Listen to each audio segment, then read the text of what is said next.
2 Samuel 1. After the death of Saul, when David had returned from striking down the Amalekites, David remained 2 days in Ziklag. And on the 3rd day, behold, a man came from Saul's camp, with his clothes torn and dirt on his head. And when he came to David, he fell to the ground and paid homage. David said to him, "Where do you come from?" And he said to him, "I have escaped from the camp of Israel." And David said to him, "How did it go? Tell me." And he answered, "The people fled from the battle, and also many of the people have fallen and are dead. And Saul and his son Jonathan are also dead." Then David said to the young man who told him, "How do you know that Saul and his son Jonathan are dead?" And the young man who told him said, "By chance I happened to be on Mount Gilboa, and there was Saul leaning on his spear. And behold, the chariots and the horsemen were close upon him. And when he looked behind him, he saw me, and called to me. And I answered, 'Here I am.' And he said to me, 'Who are you?'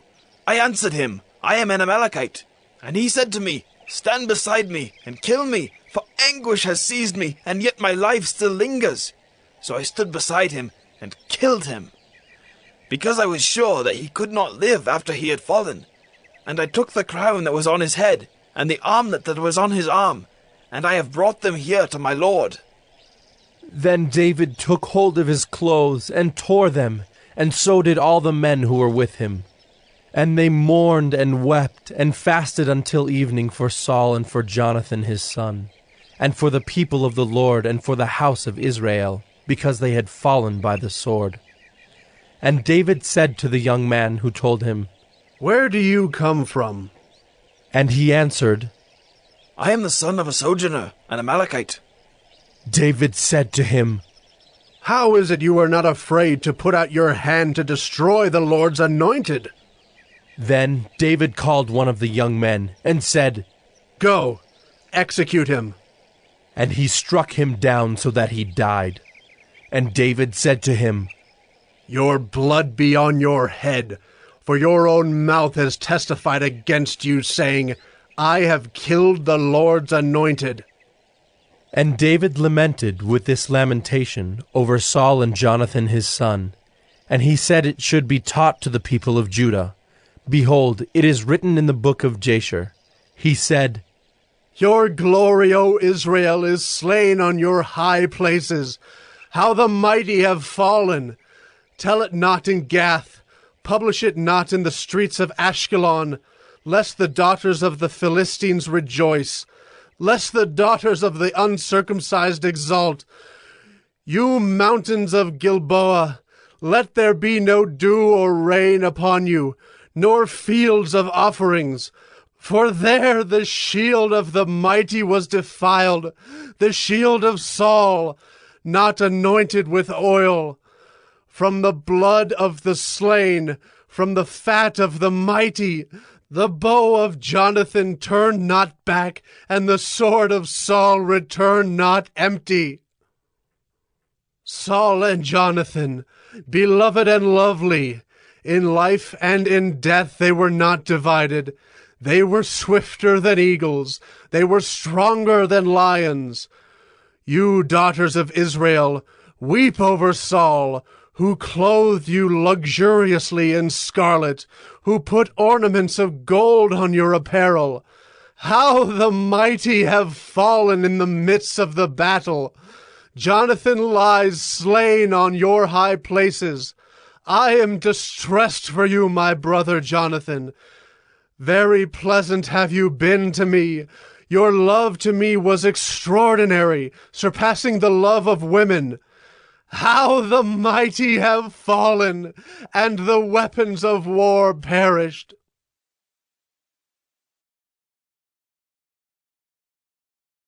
Second Samuel 2.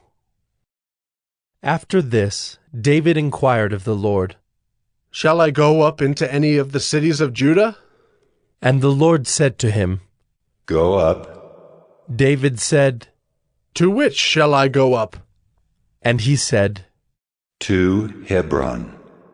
So David went up there, and his 2 wives also, Ahinoam of Jezreel, and Abigail the widow of Nabal of Carmel.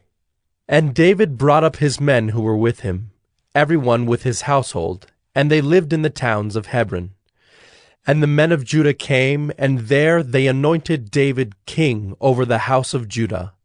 When they told David, "It was the men of Jabesh Gilead who buried Saul," David sent messengers to the men of Jabesh Gilead, and said to them, May you be blessed by the Lord, because you showed this loyalty to Saul, your lord, and buried him. Now may the Lord show steadfast love and faithfulness to you, and I will do good to you because you have done this thing. Now therefore let your hands be strong, and be valiant, for Saul your lord is dead, and the house of Judah has anointed me king over them." But Abner, the son of Ner, commander of Saul's army, took Ishbosheth, the son of Saul, and brought him over to Mahanaim, and he made him king over Gilead and the Asherites, and Jezreel and Ephraim, and Benjamin and all Israel. Ishbosheth, Saul's son, was 40 years old when he began to reign over Israel, and he reigned 2 years. But the house of Judah followed David. And the time that David was king in Hebron over the house of Judah was 7 years and 6 months. Abner the son of Ner, and the servants of Ishbosheth the son of Saul, went out from Mahanaim to Gibeon. And Joab the son of Zeruiah and the servants of David went out and met them at the pool of Gibeon. And they sat down, the one on the one side of the pool, and the other on the other side of the pool. And Abner said to Joab, "Let the young men arise and compete before us." And Joab said, "Let them arise." Then they arose and passed over by number, 12 for Benjamin and Ishbosheth the son of Saul, and 12 of the servants of David. And each caught his opponent by the head, and thrust his sword in his opponent's side, so they fell down together. Therefore that place was called Helkath Hazzurim, which is at Gibeon. And the battle was very fierce that day. And Abner and the men of Israel were beaten before the servants of David. And the 3 sons of Zeruiah were there, Joab, Abishai, and Asahel. Now Asahel was as swift of foot as a wild gazelle. And Asahel pursued Abner, and as he went, he turned neither to the right hand nor to the left from following Abner. Then Abner looked behind him and said, "Is it you, Asahel?" And he answered, "It is I." Abner said to him, "Turn aside to your right hand or to your left, and seize one of the young men, and take his spoil." But Asahel would not turn aside from following him. And Abner said again to Asahel, "Turn aside from following me. Why should I strike you to the ground? How then could I lift up my face to your brother Joab?" But he refused to turn aside. Therefore Abner struck him in the stomach with the butt of his spear, so that the spear came out at his back. And he fell there and died where he was. And all who came to the place where Asahel had fallen and died stood still. But Joab and Abishai pursued Abner. And as the sun was going down, they came to the hill of Ammah, which lies before Giah on the way to the wilderness of Gibeon. And the people of Benjamin gathered themselves together behind Abner, and became one group, and took their stand on the top of a hill. Then Abner called to Joab, "Shall the sword devour forever? Do you not know that the end will be bitter? How long will it be before you tell your people to turn from the pursuit of their brothers?" And Joab said, "As God lives, if you had not spoken, surely the men would not have given up the pursuit of their brothers until the morning." So Joab blew the trumpet, and all the men stopped, and pursued Israel no more, nor did they fight any more. And Abner and his men went all that night through the Arabah. They crossed the Jordan, and marching the whole morning they came to Mahanaim. Joab returned from the pursuit of Abner. And when he had gathered all the people together, there were missing from David's servants 19 men besides Asahel. But the servants of David had struck down of Benjamin 360 of Abner's men. And they took up Asahel, and buried him in the tomb of his father, which was at Bethlehem. And Joab and his men marched all night, and the day broke upon them at Hebron.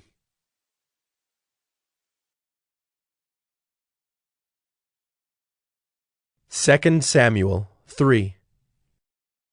There was a long war between the house of Saul and the house of David, and David grew stronger and stronger, while the house of Saul became weaker and weaker.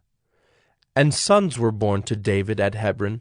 His firstborn was Amnon of Ahinoam of Jezreel, and his second, Chileab of Abigail the widow of Nabal of Carmel, and the third, Absalom, the son of Maacah, the daughter of Talmai, king of Geshur, and the fourth, Adonijah, the son of Haggith, and the fifth, Shephatiah, the son of Abital, and the sixth, Ithream of Eglah, David's wife. These were born to David in Hebron. While there was war between the house of Saul and the house of David, Abner was making himself strong in the house of Saul. Now Saul had a concubine whose name was Rizpah, the daughter of Aiah. And Ishbosheth said to Abner, "Why have you gone into my father's concubine?" Then Abner was very angry over the words of Ishbosheth, and said, Am I a dog's head of Judah? To this day I keep showing steadfast love to the house of Saul your father, to his brothers and to his friends, and have not given you into the hand of David. And yet you charge me today with a fault concerning a woman. God do so to Abner and more also, if I do not accomplish for David what the Lord has sworn to him, to transfer the kingdom from the house of Saul and set up the throne of David over Israel and over Judah, from Dan to Beersheba. And Ishbosheth could not answer Abner another word, because he feared him. And Abner sent messengers to David on his behalf, saying, To whom does the land belong? Make your covenant with me, and behold, my hand shall be with you, to bring over all Israel to you. And he said, Good, I will make a covenant with you. But one thing I require of you, that is, you shall not see my face unless you first bring Michal, Saul's daughter, when you come to see my face. Then David sent messengers to Ishbosheth, Saul's son, saying, Give me my wife Michal, for whom I paid the bridal price of 100 foreskins of the Philistines. And Ishbosheth sent and took her from her husband Paltiel, the son of Laish. But her husband went with her, weeping after her all the way to Bahurim. Then Abner said to him, Go, return. And he returned. And Abner conferred with the elders of Israel, saying, For some time past you have been seeking David as king over you. Now then bring it about. For the Lord has promised David, saying, By the hand of my servant David I will save my people Israel from the hand of the Philistines and from the hand of all their enemies. Abner also spoke to Benjamin. And then Abner went to tell David at Hebron all that Israel and the whole house of Benjamin thought good to do. When Abner came with 20 men to David at Hebron, David made a feast for Abner and the men who were with him. And Abner said to David, I will arise and go, and will gather all Israel to my lord the king, that they may make a covenant with you, and that you may reign over all that your heart desires. So David sent Abner away, and he went in peace. Just then the servants of David arrived with Joab from a raid, bringing much spoil with them. But Abner was not with David at Hebron, for he had sent him away, and he had gone in peace. When Joab and all the army that was with him came, it was told Joab, Abner the son of Ner came to the king, and he has let him go, and he has gone in peace. Then Joab went to the king and said, What have you done? Behold, Abner came to you. Why is it that you have sent him away so that he is gone? You know that Abner the son of Ner came to deceive you, and to know you're going out and you're coming in, and to know all that you are doing." When Joab came out from David's presence, he sent messengers after Abner, and they brought him back from the cistern of Sirah. But David did not know about it. And when Abner returned to Hebron, Joab took him aside into the midst of the gate to speak with him privately. And there he struck him in the stomach so that he died for the blood of Asahel his brother. Afterward, when David heard of it, he said, "I and my kingdom are forever guiltless before the Lord for the blood of Abner the son of Ner. May it fall upon the head of Joab and upon all his father's house, and may the house of Joab never be without one who has a discharge, or who is leprous, or who holds a spindle, or who falls by the sword, or who lacks bread." So Joab and Abishai his brother killed Abner because he had put their brother Asahel to death in the battle at Gibeon. Then David said to Joab and to all the people who were with him, "Tear your clothes and put on sackcloth and mourn before Abner." And King David followed the bier. They buried Abner at Hebron, and the king lifted up his voice and wept at the grave of Abner, and all the people wept. And the king lamented for Abner, saying, "Should Abner die as a fool dies? Your hands were not bound, your feet were not fettered. As one falls before the wicked, you have fallen." And all the people wept again over him. Then all the people came to persuade David to eat bread while it was yet day. But David swore, saying, "God do so to me and more also, if I taste bread or anything else till the sun goes down." And all the people took notice of it, and it pleased them, as everything that the king did pleased all the people. So all the people and all Israel understood that day that it had not been the king's will to put to death Abner the son of Ner. And the king said to his servants, "Do you not know that a prince and a great man has fallen this day in Israel? And I was gentle today, though anointed king. These men, the sons of Zeruiah, are more severe than I. The Lord repay the evildoer according to his wickedness."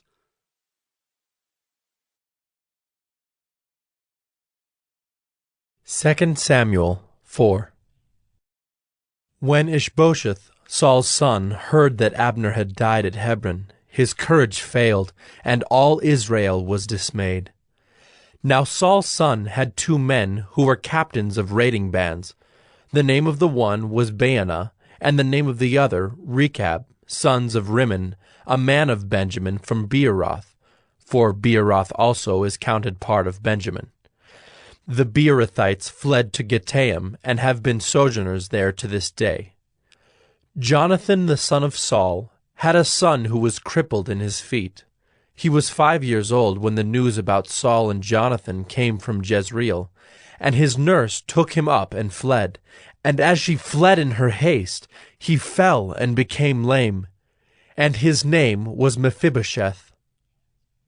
Now the sons of Rimmon the Beerothite, Rechab and Baanah, set out, and about the heat of the day they came to the house of Ishbosheth, as he was taking his noonday rest.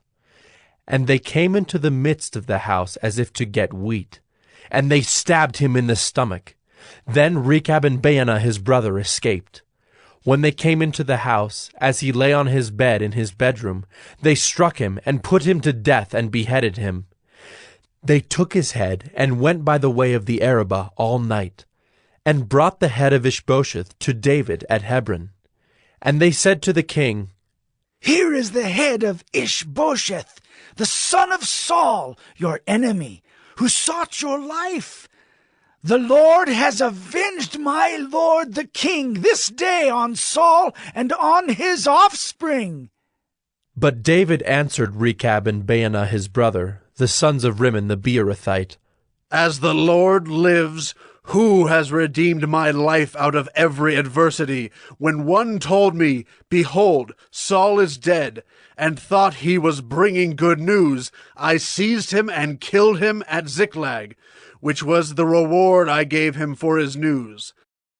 How much more, when wicked men have killed a righteous man in his own house on his bed, shall I not now require his blood at your hand and destroy you from the earth? And David commanded his young men, and they killed them and cut off their hands and feet, and hanged them beside the pool at Hebron. But they took the head of Ishbosheth, and buried it in the tomb of Abner at Hebron.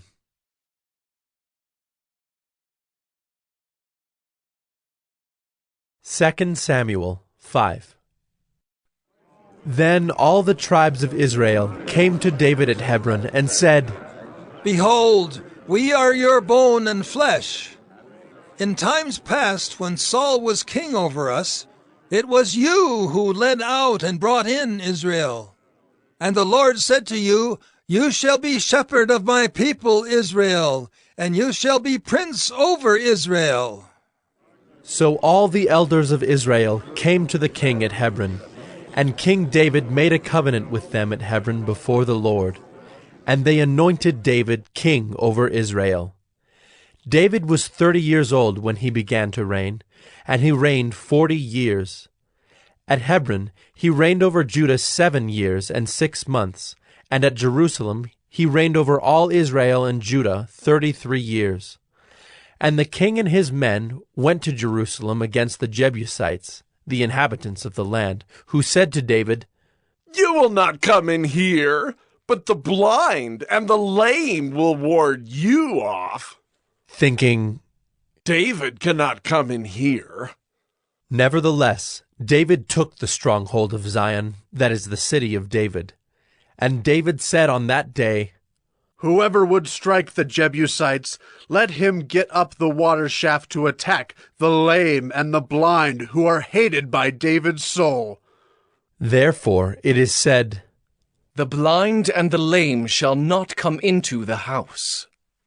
And David lived in the stronghold, and called it the city of David. And David built the city all around from the Millo inward. And David became greater and greater, for the Lord the God of hosts was with him. And Hiram, king of Tyre, sent messengers to David, and cedar trees, also carpenters and masons, who built David a house. And David knew that the Lord had established him king over Israel, and that he had exalted his kingdom for the sake of his people Israel. And David took more concubines and wives from Jerusalem, after he came from Hebron, and more sons and daughters were born to David. And these are the names of those who were born to him in Jerusalem: Shemua, Shobab, Nathan, Solomon, Ibhar, Elishua, Nepheg, Japhiah, Elishama, Eliada, and Eliphalet. When the Philistines heard that David had been anointed king over Israel, all the Philistines went up to search for David. But David heard of it and went down to the stronghold. Now the Philistines had come and spread out in the valley of Rephaim. And David inquired of the Lord, Shall I go up against the Philistines? Will you give them into my hand? And the Lord said to David, Go up, for I will certainly give the Philistines into your hand. And David came to Baal-perazim, and David defeated them there. And he said, The Lord has burst through my enemies before me like a bursting flood. Therefore the name of that place is called Baal-perazim. And the Philistines left their idols there, and David and his men carried them away. And the Philistines came up yet again, and spread out in the valley of Rephaim. And when David inquired of the Lord, he said, You shall not go up. Go around to their rear, and come against them opposite the balsam trees. And when you hear the sound of marching in the tops of the balsam trees, then rouse yourself, for then the Lord has gone out before you to strike down the army of the Philistines. And David did as the Lord commanded him, and struck down the Philistines from Geba to Gezer.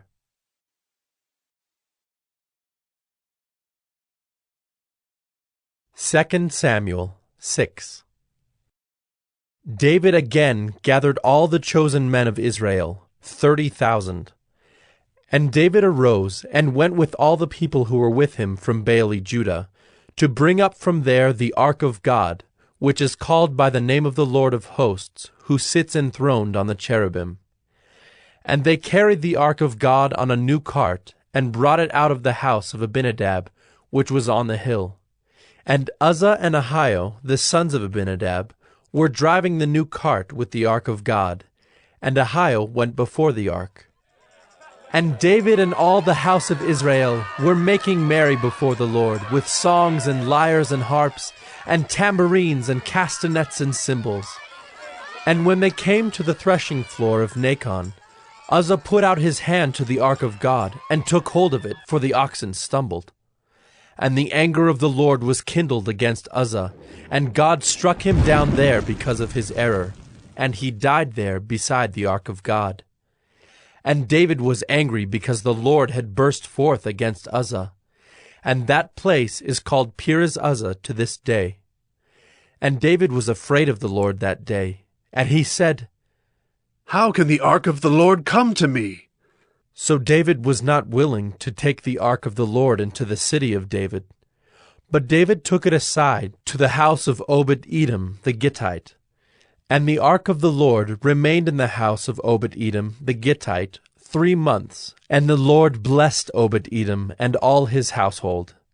And it was told King David, "The Lord has blessed the household of Obed-Edom and all that belongs to him because of the ark of God."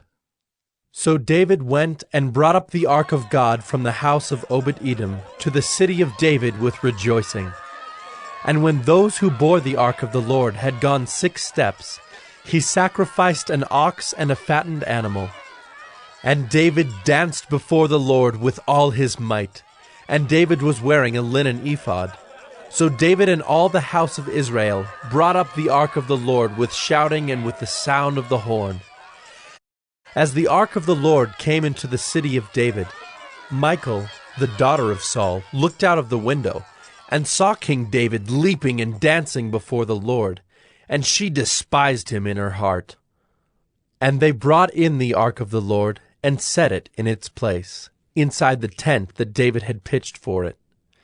And David offered burnt offerings and peace offerings before the Lord. And when David had finished offering the burnt offerings and the peace offerings, he blessed the people in the name of the Lord of hosts, and distributed among all the people, the whole multitude of Israel, both men and women, a cake of bread, a portion of meat, and a cake of raisins to each one. Then all the people departed, each to his house. And David returned to bless his household.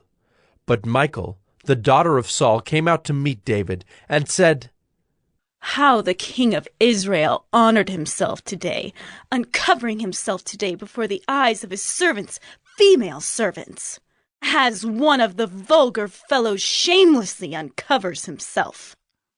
And David said to Michal, "It was before the Lord who chose me above your father and above all his house, to appoint me as prince over Israel, the people of the Lord, and I will make merry before the Lord. I will make myself yet more contemptible than this, and I will be abased in your eyes.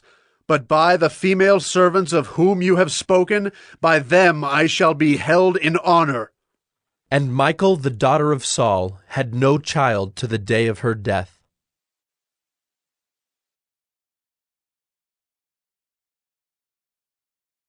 2 Samuel 7.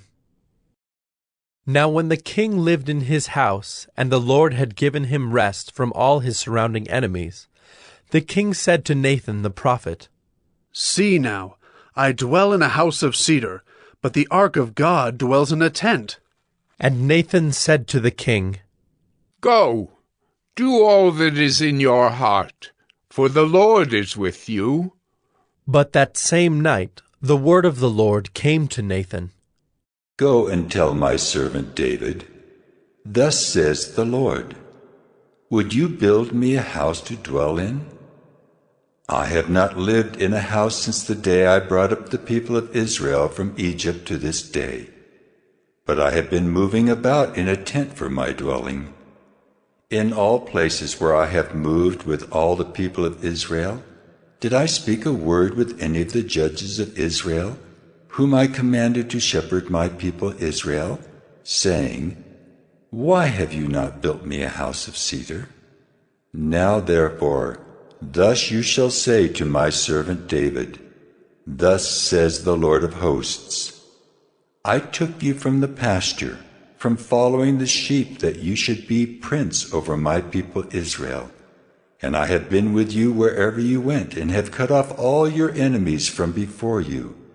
And I will make for you a great name, like the name of the great ones of the earth. And I will appoint a place for my people Israel, and will plant them, so that they may dwell in their own place and be disturbed no more. And violent men shall afflict them no more as formerly from the time that I appointed judges over my people Israel. And I will give you rest from all your enemies. Moreover, the Lord declares to you that the Lord will make you a house. When your days are fulfilled, and you lie down with your fathers, I will raise up your offspring after you, who shall come from your body, and I will establish his kingdom. He shall build a house for my name, and I will establish the throne of his kingdom forever. I will be to him a father, and he shall be to me a son. When he commits iniquity, I will discipline him with the rod of men, with the stripes of the sons of men. But my steadfast love will not depart from him, as I took it from Saul, whom I put away from before you. And your house and your kingdom shall be made sure forever before me. Your throne shall be established forever. In accordance with all these words, and in accordance with all this vision, Nathan spoke to David. Then King David went in and sat before the Lord and said, Who am I, O Lord God, and what is my house, that you have brought me thus far? And yet this was a small thing in your eyes, O Lord God. You have spoken also of your servant's house for a great while to come, and this is instruction for mankind, O Lord God. And what more can David say to you? For you know your servant, O Lord God. Because of your promise, and according to your own heart, you have brought about all this greatness, to make your servant know it. Therefore you are great, O Lord God, for there is none like you, and there is no God besides you, according to all that we have heard with our ears. And who is like your people Israel, the one nation on earth whom God went to redeem to be his people, making himself a name, and doing for them great and awesome things, by driving out before your people whom you redeemed for yourself from Egypt, a nation and its gods. And you established for yourself your people Israel, to be your people forever, and you, O Lord, became their God. And now, O Lord God, confirm forever the word that you have spoken concerning your servant and concerning his house, and do as you have spoken. And your name will be magnified forever, saying, The Lord of hosts is God over Israel, and the house of your servant David will be established before you. For you, O Lord of hosts, the God of Israel, have made this revelation to your servant, saying, I will build you a house. Therefore your servant has found courage to pray this prayer to you. And now, O Lord God, you are God, and your words are true, and you have promised this good thing to your servant. Now therefore may it please you to bless the house of your servant, so that it may continue forever before you.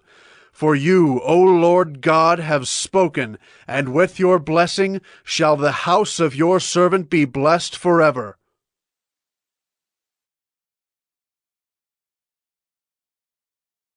Second Samuel 8. After this, David defeated the Philistines and subdued them. And David took Metheg-Ammah out of the hand of the Philistines. And he defeated Moab, and he measured them with a line, making them lie down on the ground. 2 lines he measured to be put to death, and 1 full line to be spared. And the Moabites became servants to David and brought tribute. David also defeated Hadad-ezer, the son of Rehob, king of Zobah, as he went to restore his power at the river Euphrates. And David took from him 1,700 horsemen and 20,000 foot soldiers. And David hamstrung all the chariot horses, but left enough for 100 chariots. And when the Syrians of Damascus came to help Hadad-ezer, king of Zobah, David struck down 22,000 men of the Syrians. Then David put garrisons in Aram of Damascus, and the Syrians became servants to David and brought tribute. And the Lord gave victory to David wherever he went. And David took the shields of gold that were carried by the servants of Hadad-ezer, and brought them to Jerusalem. And from Betah and from Berothai, cities of Hadad-ezer, King David took very much bronze. When Toi, king of Hamath, heard that David had defeated the whole army of Hadad-ezer, Toi sent his son Joram to King David to ask about his health and to bless him, because he had fought against Hadad-ezer and defeated him. For Hadad-ezer had often been at war with Toi. And Joram brought with him articles of silver, of gold, and of bronze.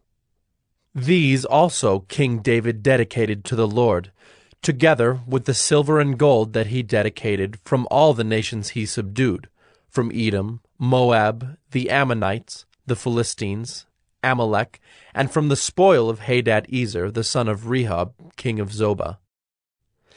And David made a name for himself when he returned from striking down 18,000 Edomites in the valley of Salt. Then he put garrisons in Edom. Throughout all Edom he put garrisons, and all the Edomites became David's servants. And the Lord gave victory to David wherever he went. So David reigned over all Israel, and David administered justice and equity to all his people.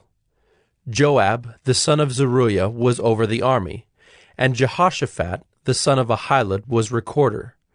And Zadok, the son of Ahitub, and Ahimelech, the son of Abiathar, were priests. And Seraiah was secretary. And Benaiah, the son of Jehoiada, was over the Kerethites and the Pelethites. And David's sons were priests.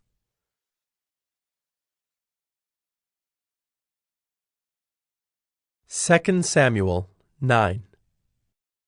And David said, Is there still anyone left of the house of Saul, that I may show him kindness for Jonathan's sake? Now there was a servant of the house of Saul, whose name was Ziba, and they called him to David. And the king said to him, Are you Ziba? And he said, I am your servant. And the king said, Is there not still someone of the house of Saul, that I may show the kindness of God to him? Ziba said to the king, There is still a son of Jonathan. He is crippled in his feet. The king said to him, Where is he? And Ziba said to the king, He is in the house of Machir, the son of Ammiel, at Lo-debar. Then King David sent and brought him from the house of Machir, the son of Ammiel, at Lo-debar. And Mephibosheth, the son of Jonathan, son of Saul, came to David and fell on his face and paid homage. And David said, Mephibosheth. And he answered, Behold, I am your servant. And David said to him, Do not fear, for I will show you kindness for the sake of your father Jonathan, and I will restore to you all the land of Saul your father, and you shall eat at my table always. And he paid homage and said, What is your servant, that you should show regard for a dead dog such as I? Then the king called Ziba, Saul's servant, and said to him, All that belonged to Saul, and to all his house I have given to your master's grandson. And you and your sons and your servants shall till the land for him, and shall bring in the produce, that your master's grandson may have bread to eat. But Mephibosheth, your master's grandson, shall always eat at my table. Now Ziba had 15 sons and 20 servants. Then Ziba said to the king, According to all that my lord the king commands his servant, so will your servant do. So Mephibosheth ate at David's table like one of the king's sons. And Mephibosheth had a young son whose name was Micah. And all who lived in Ziba's house became Mephibosheth's servants. So Mephibosheth lived in Jerusalem, for he ate always at the king's table. Now he was lame in both his feet.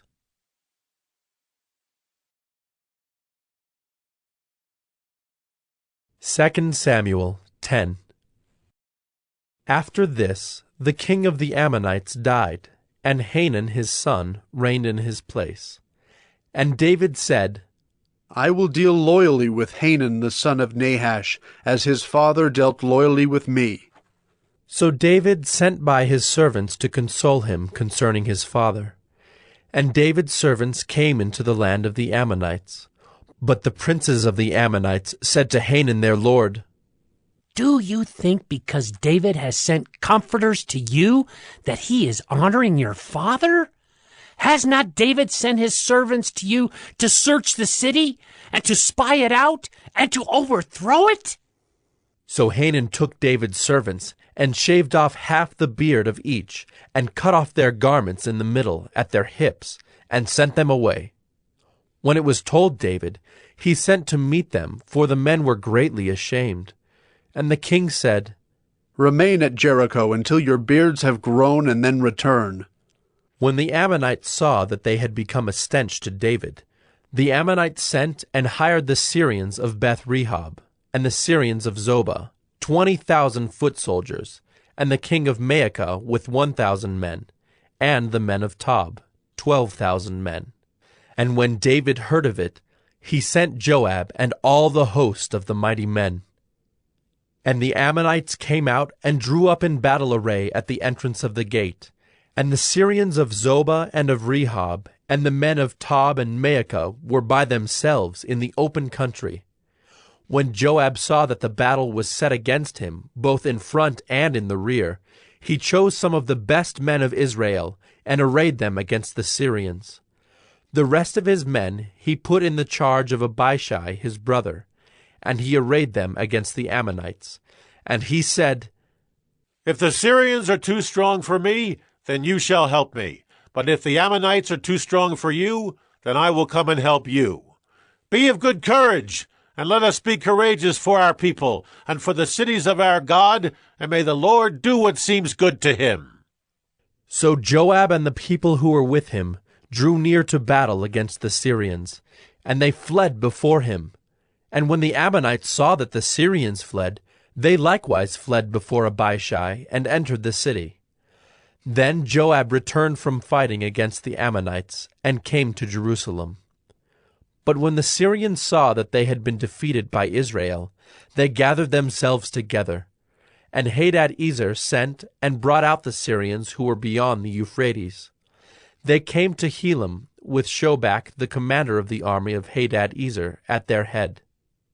And when it was told David, he gathered all Israel together, and crossed the Jordan, and came to Helam. The Syrians arrayed themselves against David, and fought with him.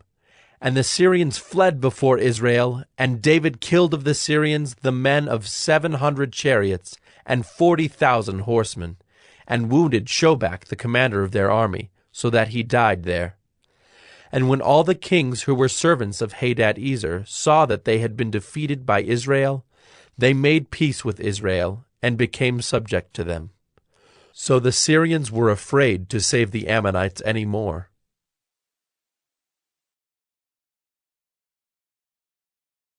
Second Samuel 11. In the spring of the year, the time when kings go out to battle, David sent Joab and his servants with him, and all Israel. And they ravaged the Ammonites and besieged Rabbah. But David remained at Jerusalem.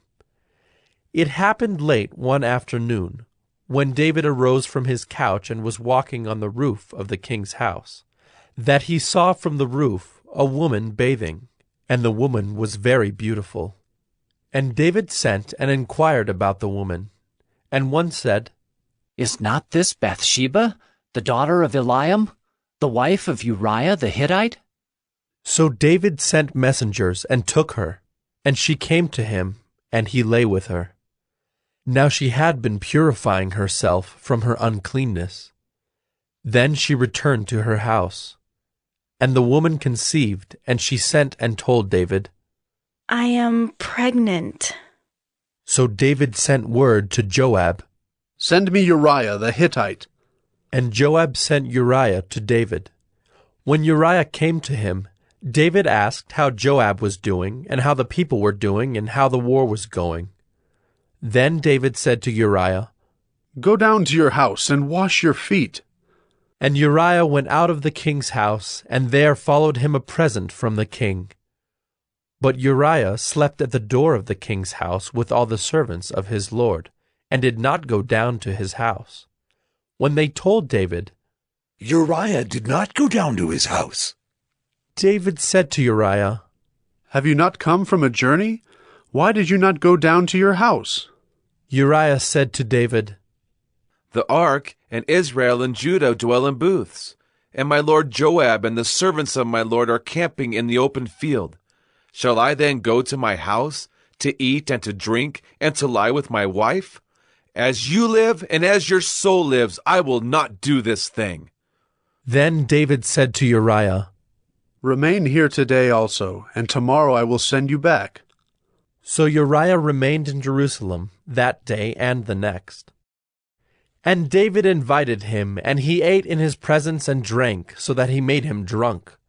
And in the evening he went out to lie on his couch with the servants of his lord, but he did not go down to his house.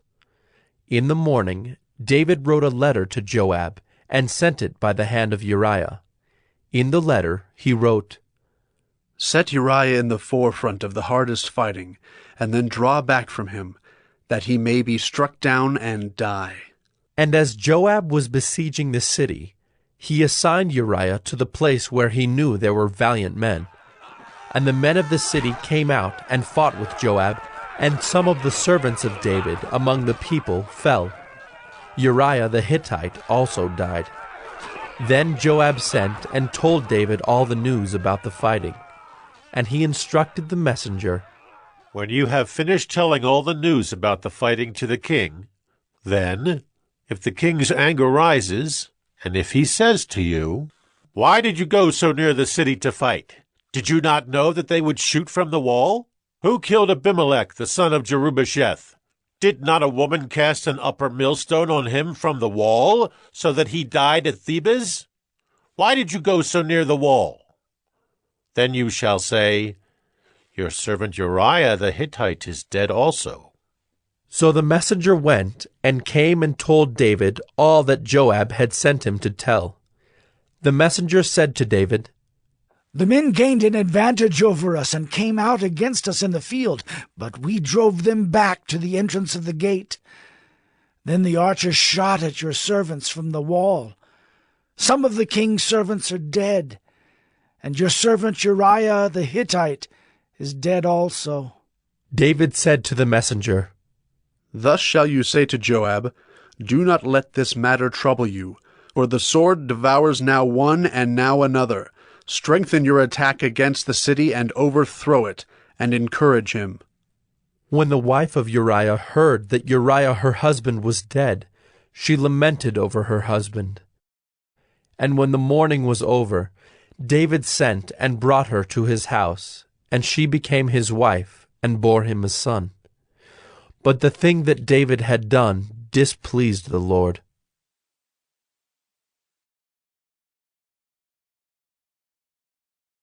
2 Samuel 12.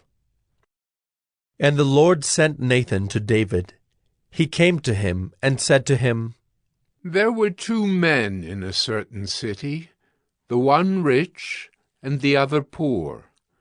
The rich man had very many flocks and herds, but the poor man had nothing but one little ewe lamb, which he had bought. And he brought it up and it grew up with him and with his children.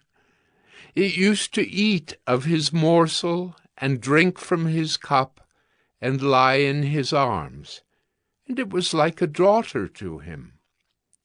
Now there came a traveler to the rich man, and he was unwilling to take one of his own flock or herd to prepare for the guest who had come to him. But he took the poor man's lamb and prepared it for the man who had come to him. Then David's anger was greatly kindled against the man, and he said to Nathan, "As the Lord lives, the man who has done this deserves to die, and he shall restore the lamb fourfold because he did this thing, and because he had no pity." Nathan said to David, "You are the man. Thus says the Lord, the God of Israel, I anointed you king over Israel, and I delivered you out of the hand of Saul. And I gave you your master's house and your master's wives into your arms, and gave you the house of Israel and of Judah.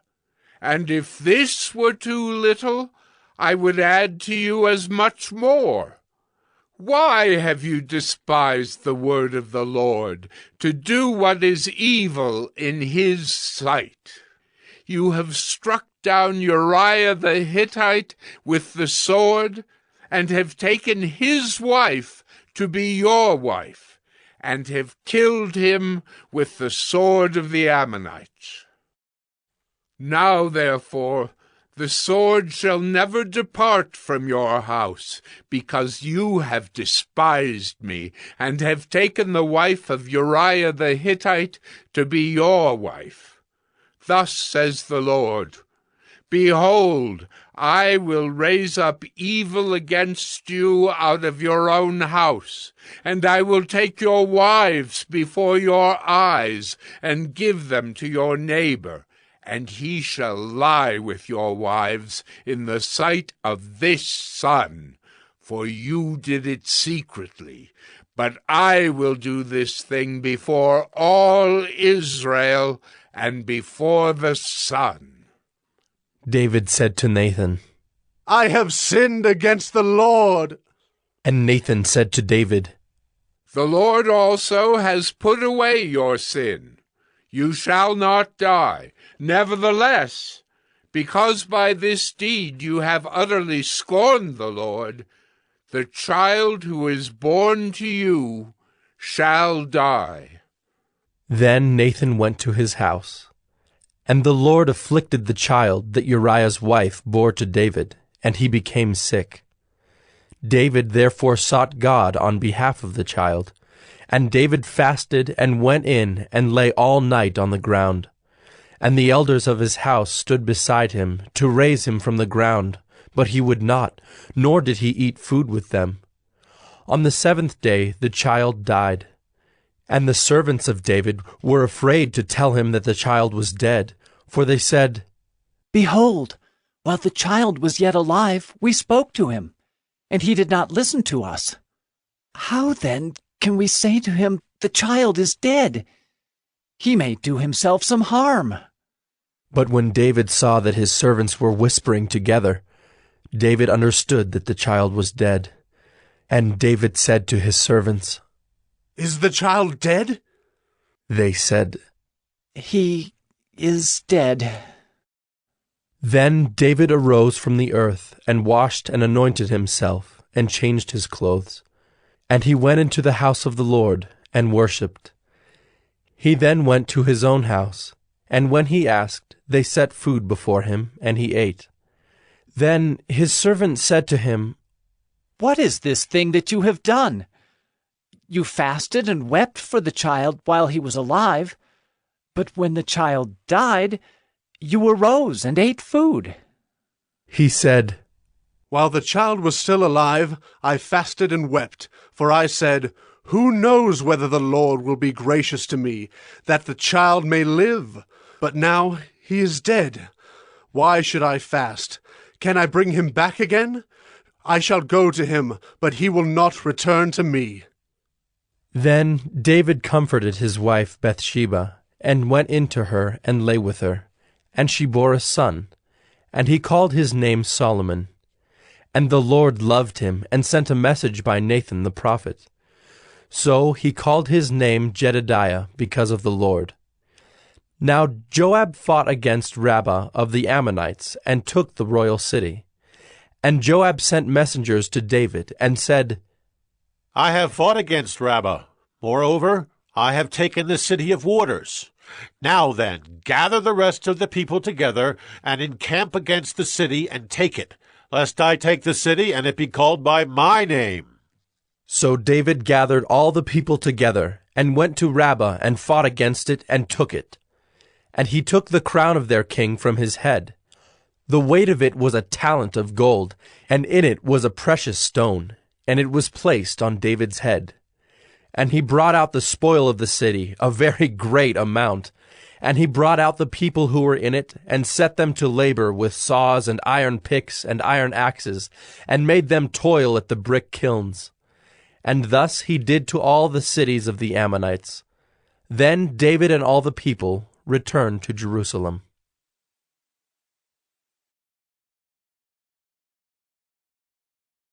2 Samuel 13.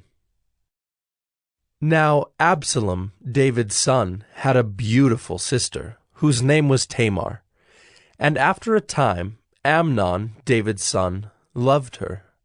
And Amnon was so tormented that he made himself ill because of his sister Tamar, for she was a virgin, and it seemed impossible to Amnon to do anything to her.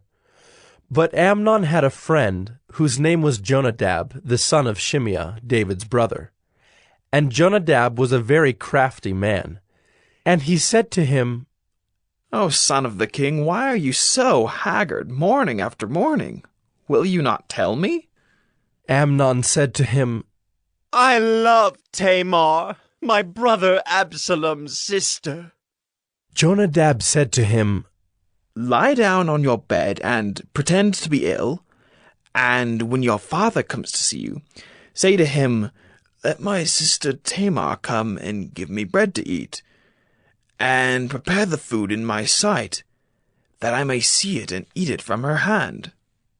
So Amnon lay down and pretended to be ill.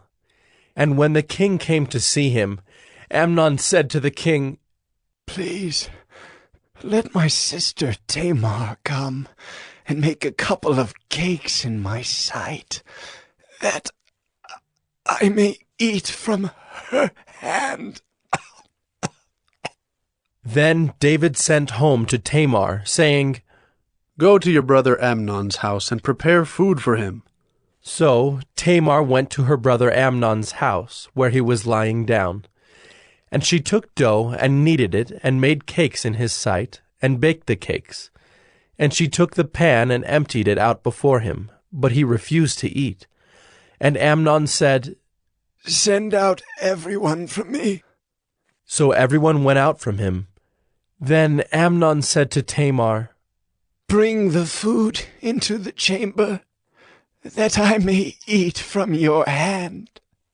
And Tamar took the cakes she had made, and brought them into the chamber to Amnon her brother. But when she brought them near him to eat, he took hold of her, and said to her, Come, lie with me, my sister. She answered him, No, my brother, do not violate me, for such a thing is not done in Israel. Do not do this outrageous thing. As for me, where could I carry my shame? And as for you, you would be as one of the outrageous fools in Israel. Now therefore, please, speak to the king, for he will not withhold me from you. But he would not listen to her, and being stronger than she, he violated her and lay with her. Then Amnon hated her with very great hatred, so that the hatred with which he hated her was greater than the love with which he had loved her. And Amnon said to her, Get up! Go! But she said to him, No, my brother, for this wrong in sending me away is greater than the other that you did to me. But he would not listen to her. He called the young man who served him and said, "Put this woman out of my presence and bolt the door after her." Now she was wearing a long robe with sleeves, for thus were the virgin daughters of the king dressed. So his servant put her out and bolted the door after her. And Tamar put ashes on her head and tore the long robe that she wore. And she laid her hand on her head and went away, crying aloud as she went. And her brother Absalom said to her, "Has Amnon your brother been with you? Now hold your peace, my sister. He is your brother. Do not take this to heart." So Tamar lived a desolate woman in her brother Absalom's house. When King David heard of all these things, he was very angry. But Absalom spoke to Amnon, neither good nor bad. For Absalom hated Amnon because he had violated his sister Tamar. After 2 full years, Absalom had sheep shearers at Baal Hazor, which is near Ephraim, and Absalom invited all the king's sons. And Absalom came to the king and said, "Behold, your servant has sheep shears. Please let the king and his servants go with your servant." But the king said to Absalom, "No, my son, let us not all go, lest we be burdensome to you." He pressed him, but he would not go, but gave him his blessing. Then Absalom said, "If not, please let my brother Amnon go with us." And the king said to him, "Why should he go with you?" But Absalom pressed him until he let Amnon and all the king's sons go with him. Then Absalom commanded his servants, "Mark when Amnon's heart is merry with wine, and when I say to you, 'Strike Amnon, then kill him.'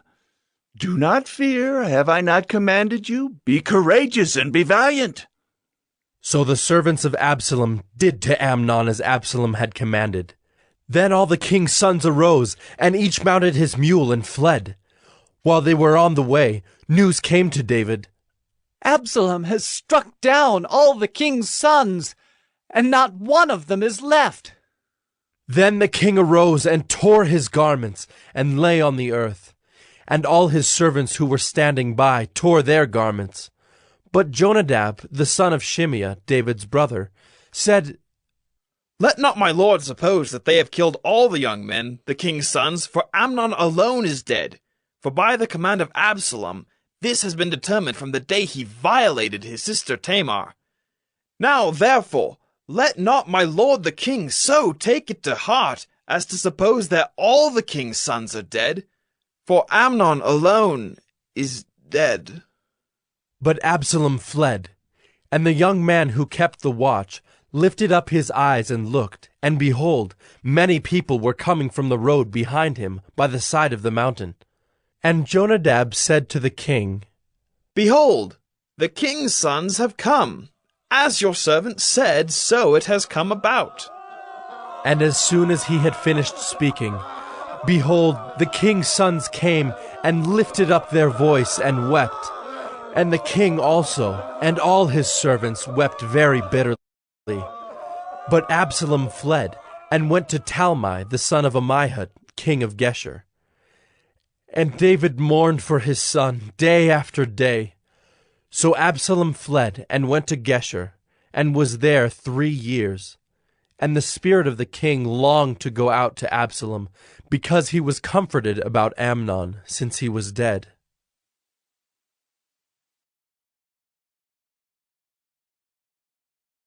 Second Samuel 14. Now Joab, the son of Zeruiah, knew that the king's heart went out to Absalom. And Joab sent to Tekoa, and brought from there a wise woman, and said to her, "Pretend to be a mourner, and put on mourning garments. Do not anoint yourself with oil, but behave like a woman who has been mourning many days for the dead. Go to the king, and speak thus to him." So Joab put the words in her mouth. When the woman of Tekoa came to the king, she fell on her face to the ground and paid homage, and said, "Save me, O king." And the king said to her, "What is your trouble?"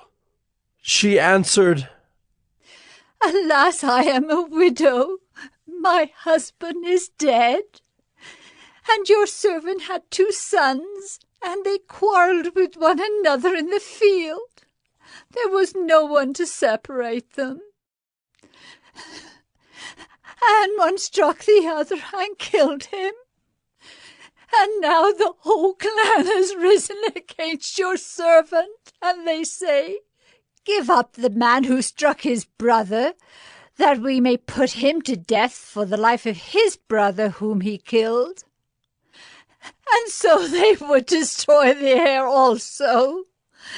Thus they would quench my coal that is left, and leave to my husband neither name nor remnant on the face of the earth." Then the king said to the woman, "Go to your house, and I will give orders concerning you."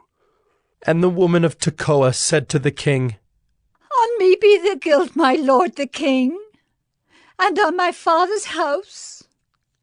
Let the king and his throne be guiltless." The king said, "If anyone says anything to you, bring him to me, and he shall never touch you again." Then she said, "Please let the king invoke the Lord your God, that the avenger of blood kill no more, and my son be not destroyed." He said, "As the Lord lives, not one hair of your son shall fall to the ground." Then the woman said, "Please let your servant speak a word to my lord the king." He said, "Speak."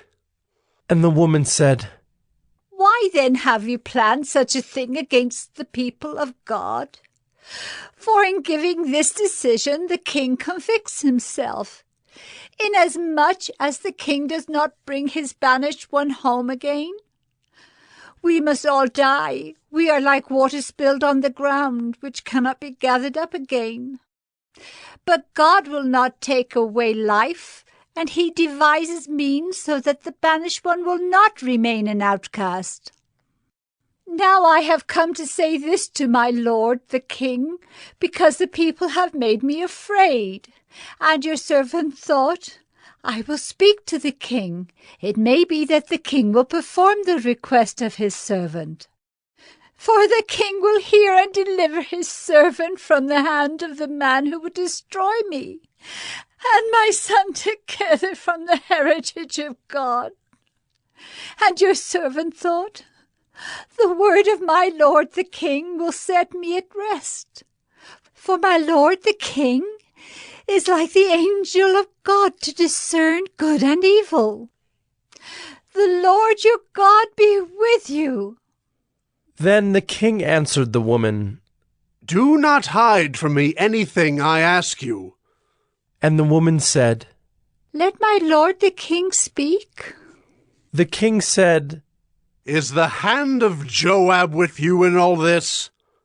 The woman answered and said, "As surely as you live, my lord the king, one cannot turn to the right hand or to the left from anything that my lord the king has said.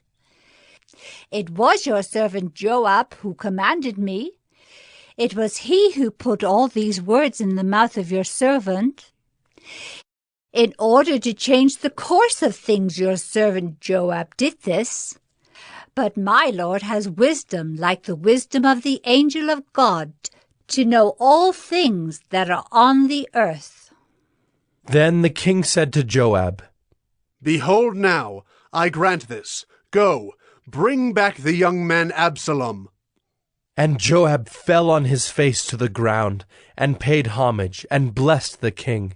And Joab said, "Today your servant knows that I have found favor in your sight, my lord the king, in that the king has granted the request of his servant." So Joab arose and went to Geshur and brought Absalom to Jerusalem. And the king said, "Let him dwell apart in his own house. He is not to come into my presence." So Absalom lived apart in his own house, and did not come into the king's presence. Now in all Israel There was no one so much to be praised for his handsome appearance as Absalom. From the sole of his foot to the crown of his head there was no blemish in him. And when he cut the hair of his head, for at the end of every year he used to cut it, when it was heavy on him he cut it, he weighed the hair of his head, 200 shekels by the king's weight. There were born to Absalom 3 sons, and 1 daughter, whose name was Tamar. She was a beautiful woman. So Absalom lived 2 full years in Jerusalem without coming into the king's presence. Then Absalom sent for Joab to send him to the king, but Joab would not come to him. And he sent a second time, but Joab would not come. Then he said to his servants, "See, Joab's field is next to mine, and he has barley there. Go and set it on fire." So Absalom's servants set the field on fire. Then Joab arose and went to Absalom at his house, and said to him, "Why have your servants set my field on fire?" Absalom answered Joab, "Behold, I send word to you. Come here that I may send you to the king to ask, why have I come from Geshur? It would be better for me to be there still. Now therefore let me go into the presence of the king, and if there is guilt in me, let him put me to death." Then Joab went to the king and told him, and he summoned Absalom. So he came to the king, and bowed himself on his face to the ground before the king, and the king kissed Absalom.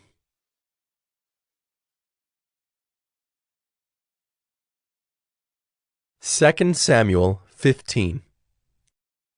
After this, Absalom got himself a chariot and horses, and 50 men to run before him. And Absalom used to rise early, and stand beside the way of the gate. And when any man had a dispute to come before the king for judgment, Absalom would call to him, and say, "From what city are you?" And when he said, "Your servant is of such and such a tribe in Israel," Absalom would say to him, "See, your claims are good and right, but there is no man designated by the king to hear you." Then Absalom would say, "Oh, that I were judge in the land! Then every man with a dispute or cause might come to me, and I would give him justice." And whenever a man came near to pay homage to him, he would put out his hand and take hold of him and kiss him. Thus Absalom did to all of Israel who came to the king for judgment. So Absalom stole the hearts of the men of Israel. And at the end of 4 years, Absalom said to the king, "Please let me go and pay my vow, which I have vowed to the Lord in Hebron. For your servant vowed a vow while I lived at Geshur in Aram, saying, if the Lord will indeed bring me back to Jerusalem, then I will offer worship to the Lord." The king said to him, "Go in peace." So he arose and went to Hebron. But Absalom sent secret messengers throughout all the tribes of Israel, saying, "As soon as you hear the sound of the trumpet, then say, Absalom is king at Hebron." With Absalom went 200 men from Jerusalem who were invited guests, and they went in their innocence and knew nothing. And while Absalom was offering the sacrifices, he sent for Ahithophel the Gilonite, David's counselor, from his city Gilo. And the conspiracy grew strong, and the people with Absalom kept increasing. And a messenger came to David, saying, "The hearts of the men of Israel have gone after Absalom." Then David said to all his servants who were with him at Jerusalem, "Arise, and let us flee, or else there will be no escape for us from Absalom. Go quickly, lest he overtake us quickly and bring down ruin on us and strike the city with the edge of the sword." And the king's servants said to the king, "Behold, your servants are ready to do whatever my lord the king decides." So the king went out, and all his household after him. And the king left 10 concubines to keep the house. And the king went out, and all the people after him, and they halted at the last house. And all his servants passed by him, and all the Kerethites, and all the Pelethites, and all the 600 Gittites who had followed him from Gath passed on before the king. Then the king said to Ittai the Gittite, "Why do you also go with us? Go back and stay with the king, for you are a foreigner and also an exile from your home. You came only yesterday, and shall I today make you wander about with us? Since I go, I know not where. Go back and take your brothers with you, and may the Lord show steadfast love and faithfulness to you." But Ittai answered the king, "As the Lord lives, and as my lord the king lives, wherever my lord the king shall be, whether for death or for life, there also will your servant be." And David said to Ittai, "Go then, pass on." So Ittai the Gittite passed on with all his men and all the little ones who were with him. And all the land wept aloud as all the people passed by. And the king crossed the brook Kidron, and all the people passed on toward the wilderness. And Abiathar came up, and behold, Zadok came also with all the Levites, bearing the ark of the covenant of God. And they set down the ark of God until the people had all passed out of the city. Then the king said to Zadok, "Carry the ark of God back into the city. If I find favor in the eyes of the Lord, he will bring me back and let me see both it and his dwelling place. But if he says, 'I have no pleasure in you,' behold, here I am. Let him do to me what seems good to him." The king also said to Zadok the priest, "Are you not a seer? Go back to the city in peace with your 2 sons, Ahimaaz your son, and Jonathan the son of Abiathar. See, I will wait at the fords of the wilderness until word comes from you to inform me." So Zadok and Abiathar carried the ark of God back to Jerusalem, and they remained there. But David went up the ascent of the Mount of Olives, weeping as he went, barefoot and with his head covered. And all the people who were with him covered their heads, and they went up weeping as they went. And it was told David, "Ahithophel is among the conspirators with Absalom." And David said, "O Lord, please turn the counsel of Ahithophel into foolishness." While David was coming to the summit, where God was worshipped, behold, Hushai the Archite came to meet him with his coat torn and dirt on his head. David said to him, "If you go on with me, you will be a burden to me. But if you return to the city and say to Absalom, 'I will be your servant, O king, as I have been your father's servant in time past, so now I will be your servant,' then you will defeat for me the counsel of Ahithophel. Are not Zadok and Abiathar the priests with you there? So whatever you hear from the king's house, tell it to Zadok and Abiathar the priests. Behold, their 2 sons are with them there, Ahimaaz, Zadok's son, and Jonathan, Abiathar's son, and by them you shall send to me everything you hear." So Hushai, David's friend, came into the city, just as Absalom was entering Jerusalem.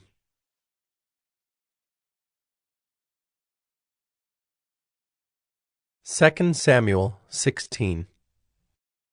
When David had passed a little beyond the summit, Ziba, the servant of Mephibosheth, met him, with a couple of donkeys saddled, bearing 200 loaves of bread, 100 bunches of raisins, 100 of summer fruits, and a skin of wine. And the king said to Ziba, "Why have you brought these?" Ziba answered, "The donkeys are for the king's household to ride on, the bread and summer fruit for the young men to eat, and the wine for those who faint in the wilderness to drink." And the king said, "And where is your master's son?" Ziba said to the king, "Behold, he remains in Jerusalem, for he said, 'Today the house of Israel will give me back the kingdom of my father.'" Then the king said to Ziba, "Behold, all that belonged to Mephibosheth is now yours." And Ziba said, "I pay homage. Let me ever find favor in your sight." my lord, the king. When King David came to Bahurim, there came out a man of the family of the house of Saul, whose name was Shimei, the son of Gera. And as he came, he cursed continually. And he threw stones at David, and at all the servants of King David, and all the people and all the mighty men were on his right hand and on his left. And Shimei said as he cursed, Get out, you man of blood, you worthless man! The Lord has avenged on you all the blood of the house of Saul, in whose place you have reigned, and the Lord has given the kingdom into the hand of your son Absalom. See, your evil is on you, for you are a man of blood! Then Abishai the son of Zeruiah said to the king, Why should this dead dog curse my lord the king? Let me go over and take off his head. But the king said, What have I to do with you, you sons of Zeruiah? If he is cursing because the Lord has said to him, Curse David, who then shall say, Why have you done so? And David said to Abishai and to all his servants, Behold, my own son seeks my life. How much more now may this Benjaminite? Leave him alone, and let him curse, for the Lord has told him to. It may be that the Lord will look on the wrong done to me, and that the Lord will repay me with good for his cursing today. So David and his men went on the road, while Shimei went along on the hillside opposite him, and cursed as he went, and threw stones at him and flung dust. And the king and all the people who were with him arrived weary at the Jordan, and there he refreshed himself. Now Absalom and all the people, the men of Israel, came to Jerusalem, and Ahithophel with him. And when Hushai the Archite, David's friend, came to Absalom, Hushai said to Absalom, Long live the king! Long live the king! And Absalom said to Hushai, Is this your loyalty to your friend? Why did you not go with your friend? And Hushai said to Absalom, No, for whom the Lord and this people and all the men of Israel have chosen, his I will be, and with him I will remain. And again, whom should I serve? Should it not be his son? As I have served your father, so I will serve you. Then Absalom said to Ahithophel, Give your counsel, what shall we do?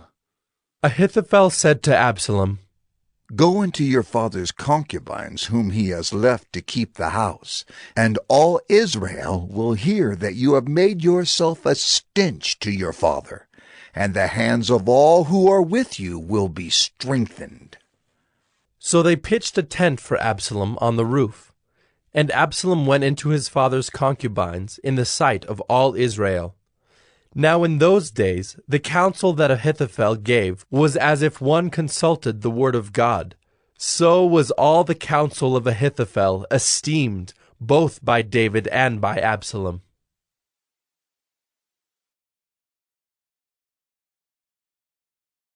Second Samuel 17. Moreover, Ahithophel said to Absalom, Let me choose 12,000 men, and I will arise and pursue David tonight. I will come upon him while he is weary and discouraged, and throw him into a panic. And all the people who are with him will flee. I will strike down only the king, and I will bring all the people back to you as a bride comes home to her husband. You seek the life of only one man, and all the people will be at peace. And the advice seemed right in the eyes of Absalom and all the elders of Israel. Then Absalom said, Call Hushai the Archite also, and let us hear what he has to say. And when Hushai came to Absalom, Absalom said to him, Thus has Ahithophel spoken. Shall we do as he says? If not, you speak. Then Hushai said to Absalom, This time the counsel that Ahithophel has given is not good. Hushai said, You know that your father and his men are mighty men, and that they are enraged like a bear robbed of her cubs in the field. Besides, your father is expert in war. He will not spend the night with the people. Behold, even now he has hidden himself in one of the pits or in some other place. And as soon as some of the people fall at the first attack, whoever hears it will say, 'There has been a slaughter among the people who follow Absalom.' Then even the valiant man, whose heart is like the heart of a lion, will utterly melt with fear, for all Israel knows that your father is a mighty man, and that those who are with him are valiant men. But my counsel is that all Israel be gathered to you, from Dan to Beersheba, as the sand by the sea for multitude, and that you go to battle in person. So we shall come upon him in some place where he is to be found, and we shall light upon him as the dew falls on the ground, and of him and all the men with him not one will be left. If he withdraws into a city, then all Israel will bring ropes to that city, and we shall drag it into the valley until not even a pebble is to be found there." And Absalom and all the men of Israel said, "The counsel of Hushai the Archite is better than the counsel of Ahithophel." For the Lord had ordained to defeat the good counsel of Ahithophel, so that the Lord might bring harm upon Absalom. Then Hushai said to Zadok and Abiathar the priests, "Thus and so did Ahithophel counsel Absalom and the elders of Israel, and thus and so have I counseled. Now, therefore, send quickly and tell David, 'Do not stay tonight at the fords of the wilderness, but by all means pass over, lest the king and all the people who are with him be swallowed up.'" Now Jonathan and Ahimaaz were waiting at Enrogel. A female servant was to go and tell them, and they were to go and tell King David, for they were not to be seen entering the city. But a young man saw them and told Absalom. So both of them went away quickly and came to the house of a man at Bahurim, who had a well in his courtyard, and they went down into it. And the woman took and spread a covering over the well's mouth, and scattered grain on it, and nothing was known of it. When Absalom's servants came to the woman at the house, they said, "Where are Ahimaaz and Jonathan?" And the woman said to them, "They have gone over the brook of water." And when they had sought and could not find them, they returned to Jerusalem. After they had gone, the men came up out of the well, and went and told King David. They said to David, "Arise, and go quickly over the water, for thus and so has Ahithophel counseled against you." Then David arose, and all the people who were with him, and they crossed the Jordan. By daybreak not one was left who had not crossed the Jordan. When Ahithophel saw that his counsel was not followed, he saddled his donkey and went off home to his own city. He set his house in order and hanged himself, and he died and was buried in the tomb of his father. Then David came to Mahanaim, and Absalom crossed the Jordan with all the men of Israel. Now Absalom had set Amasa over the army instead of Joab. Amasa was the son of a man named Ithra the Ishmaelite, who had married Abigail, the daughter of Nahash, sister of Zeruiah, Joab's mother. And Israel and Absalom encamped in the land of Gilead. When David came to Mahanaim, Shobai, the son of Nahash from Rabbah of the Ammonites, and Machir, the son of Ammiel from Lo-debar, and Barzillai the Gileadite from Rogelim, brought beds, basins, and earthen vessels, wheat, barley, flour, parched grain, beans, and lentils, honey and curds and sheep and cheese from the herd, for David and the people with him to eat. For they said, "The people are hungry and weary and thirsty in the wilderness."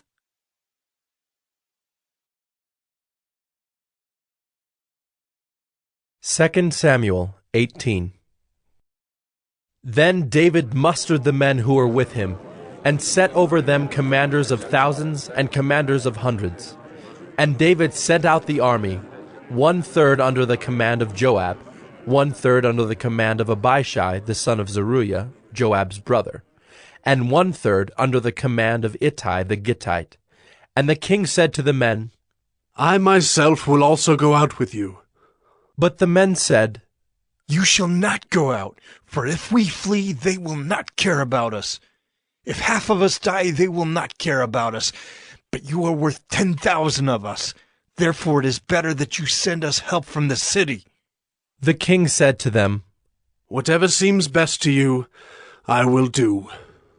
So the king stood at the side of the gate, while all the army marched out by hundreds and by thousands. And the king ordered Joab and Abishai and Ittai, Deal gently, for my sake, with the young man Absalom. And all the people heard when the king gave orders to all the commanders about Absalom. So the army went out into the field against Israel, and the battle was fought in the forest of Ephraim. And the men of Israel were defeated there by the servants of David, and the loss there was great on that day, 20,000 men. The battle spread over the face of all the country, and the forest devoured more people that day than the sword. And Absalom happened to meet the servants of David. Absalom was riding on his mule, and the mule went under the thick branches of a great oak, and his head caught fast in the oak, and he was suspended between heaven and earth, while the mule that was under him went on. And a certain man saw it, and told Joab, Behold, I saw Absalom hanging in an oak. Joab said to the man who told him, What? You saw him? Why then did you not strike him there to the ground? I would have been glad to give you 10 pieces of silver and a belt. But the man said to Joab, Even if I felt in my hand the weight of 1,000 pieces of silver, I would not reach out my hand against the king's son. For in our hearing the king commanded you and Abishai and Ittai, For my sake protect the young man Absalom. On the other hand, if I had dealt treacherously against his life, and there is nothing hidden from the king, then you yourself would have stood aloof. Joab said, I will not waste time like this with you. And he took 3 javelins in his hand, and thrust them into the heart of Absalom while he was still alive in the oak. And 10 young men, Joab's armor-bearers, surrounded Absalom and struck him and killed him. Then Joab blew the trumpet, and the troops came back from pursuing Israel, for Joab restrained them. And they took Absalom and threw him into a great pit in the forest, and raised over him a very great heap of stones. And all Israel fled, everyone to his own home. Now Absalom in his lifetime had taken and set up for himself the pillar that is in the king's valley, for he said, I have no son to keep my name in remembrance. He called the pillar after his own name, and it is called Absalom's monument to this day. Then Ahimaaz the son of Zadok said, Let me run and carry news to the king that the Lord has delivered him from the hand of his enemies. And Joab said to him, You are not to carry news today. You may carry news another day, but today you shall carry no news, because the king's son is dead. Then Joab said to the Cushite, Go, tell the king what you have seen. The Cushite bowed before Joab and ran. Then Ahimaaz the son of Zadok said again to Joab, Come what may, let me also run after the Cushite. And Joab said, Why will you run, my son, seeing that you will have no reward for the news?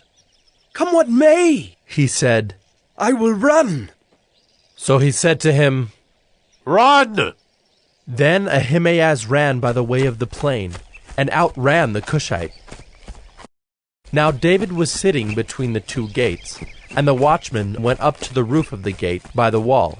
And when he lifted up his eyes and looked, he saw a man running alone.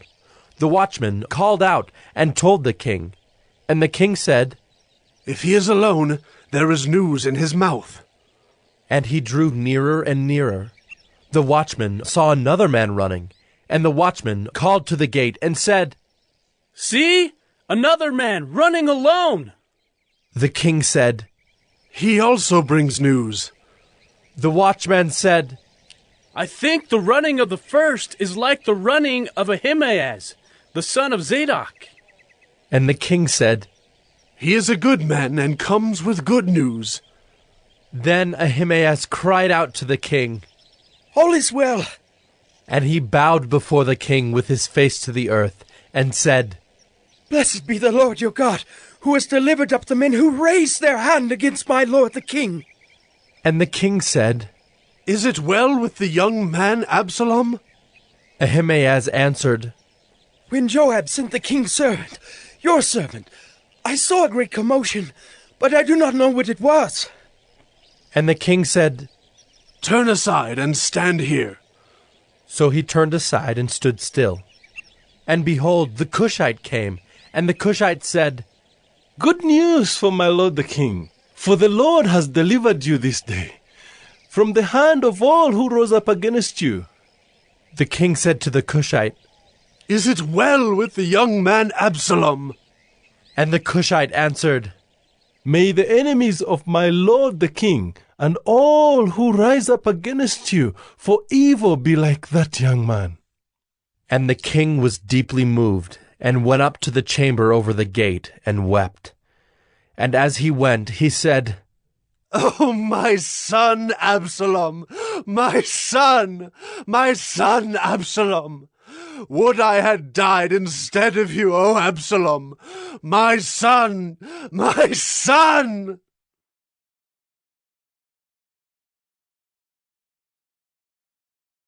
Second Samuel 19. It was told Joab, "Behold, the king is weeping and mourning for Absalom."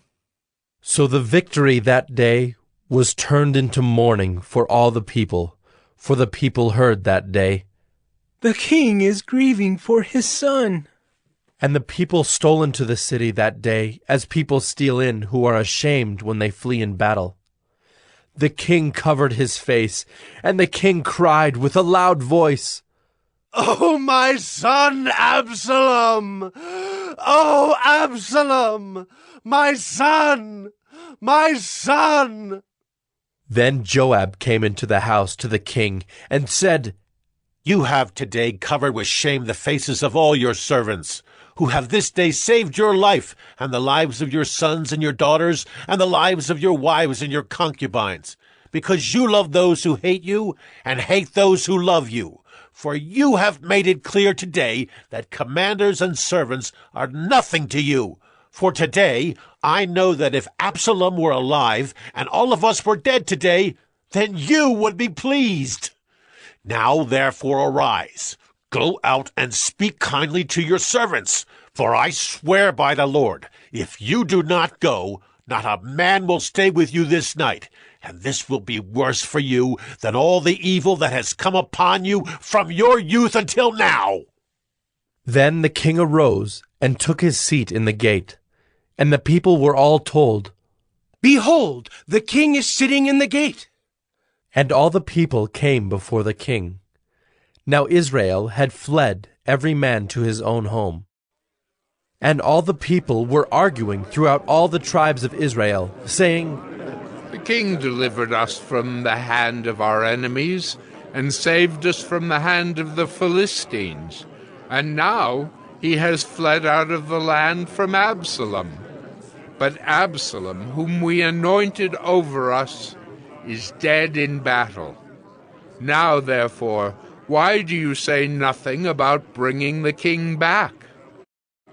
And King David sent this message to Zadok and Abiathar the priests. "Say to the elders of Judah, why should you be the last to bring the king back to his house, when the word of all Israel has come to the king? You are my brothers, you are my bone and my flesh. Why then should you be the last to bring back the king? And say to Amasa, are you not my bone and my flesh? God do so to me and more also, if you are not commander of my army from now on in place of Joab. And he swayed the heart of all the men of Judah as one man, so that they sent word to the king, Return, both you and all your servants. So the king came back to the Jordan, and Judah came to Gilgal to meet the king and to bring the king over the Jordan. And Shimei, the son of Gera the Benjaminite from Bahurim, hurried to come down with the men of Judah to meet King David. And with him were 1,000 men from Benjamin. And Ziba the servant of the house of Saul, with his 15 sons and his 20 servants, rushed down to the Jordan before the king, and they crossed the ford to bring over the king's household and to do his pleasure. And Shimei the son of Gera fell down before the king as he was about to cross the Jordan, and said to the king, Let not my lord hold me guilty, or remember how your servant did wrong on the day my lord the king left Jerusalem. Do not let the king take it to heart, for your servant knows that I have sinned. Therefore, behold, I have come this day, the first of all the house of Joseph, to come down to meet my lord the king. Abishai the son of Zeruiah answered, Shall not Shimei be put to death for this, because he cursed the Lord's anointed? But David said, What have I to do with you, you sons of Zeruiah, that you should this day be as an adversary to me? Shall anyone be put to death in Israel this day? For do I not know that I am this day king over Israel? And the king said to Shimei, You shall not die. And the king gave him his oath. And Mephibosheth, the son of Saul, came down to meet the king. He had neither taken care of his feet, nor trimmed his beard, nor washed his clothes from the day the king departed until the day he came back in safety. And when he came to Jerusalem to meet the king said to him, Why did you not go with me, Mephibosheth? He answered, My lord, O king, my servant deceived me. For your servant said to him, I will saddle a donkey for myself, that I may ride on it and go with the king. For your servant is lame. He has slandered your servant to my lord the king. But my lord the king is like the angel of God. Do, therefore, what seems good to you. For all my father's house were but men doomed to death before my lord the king, but you set your servant among those who eat at your table. What further right have I than to cry to the king? And the king said to him, Why speak any more of your affairs? I have decided. You and Ziba shall divide the land. And Mephibosheth said to the king, Oh, let him take it all, since my lord the king has come safely home. Now Barzillai the Gileadite had come down from Rogelim, and he went on with the king to the Jordan to escort him over the Jordan. Barzillai was a very aged man, 80 years old. He had provided the king with food while he stayed at Mahanaim, for he was a very wealthy man. And the king said to Barzillai, Come over with me, and I will provide for you with me in Jerusalem. But Barzillai said to the king, How many years have I still to live, that I should go up with the king to Jerusalem? I am this day 80 years old. Can I discern what is pleasant and what is not? Can your servant taste what he eats or what he drinks? Can I still listen to the voice of singing men and singing women? Why then should your servant be an added burden to my lord the king? Your servant will go a little way over the Jordan with the king. Why should the king repay me with such a reward? Please let your servant return, that I may die in my own city near the grave of my father and my mother. But here is your servant Kimham. Let him go over with my lord the king, and do for him whatever seems good to you. And the king answered, Kimham shall go over with me, and I will do for him whatever seems good to you, and all that you desire of me I will do for you. Then all the people went over the Jordan, and the king went over.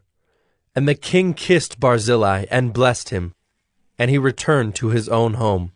The king went on to Gilgal, and Kimham went on with him. All the people of Judah, and also half the people of Israel, brought the king on his way. Then all the men of Israel came to the king, and said to the king, Why have our brothers the men of Judah stolen you away, and brought the king and his household over the Jordan, and all David's men with him? All the men of Judah answered the men of Israel, Because the king is our close relative. Why then are you angry over this matter? Have we eaten at all at the king's expense? Or has he given us any gift? And the men of Israel answered the men of Judah, We have 10 shares in the king, and in David also we have more than you.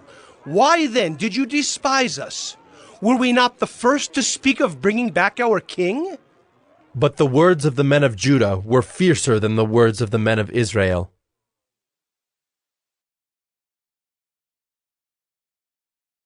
2 Samuel 20.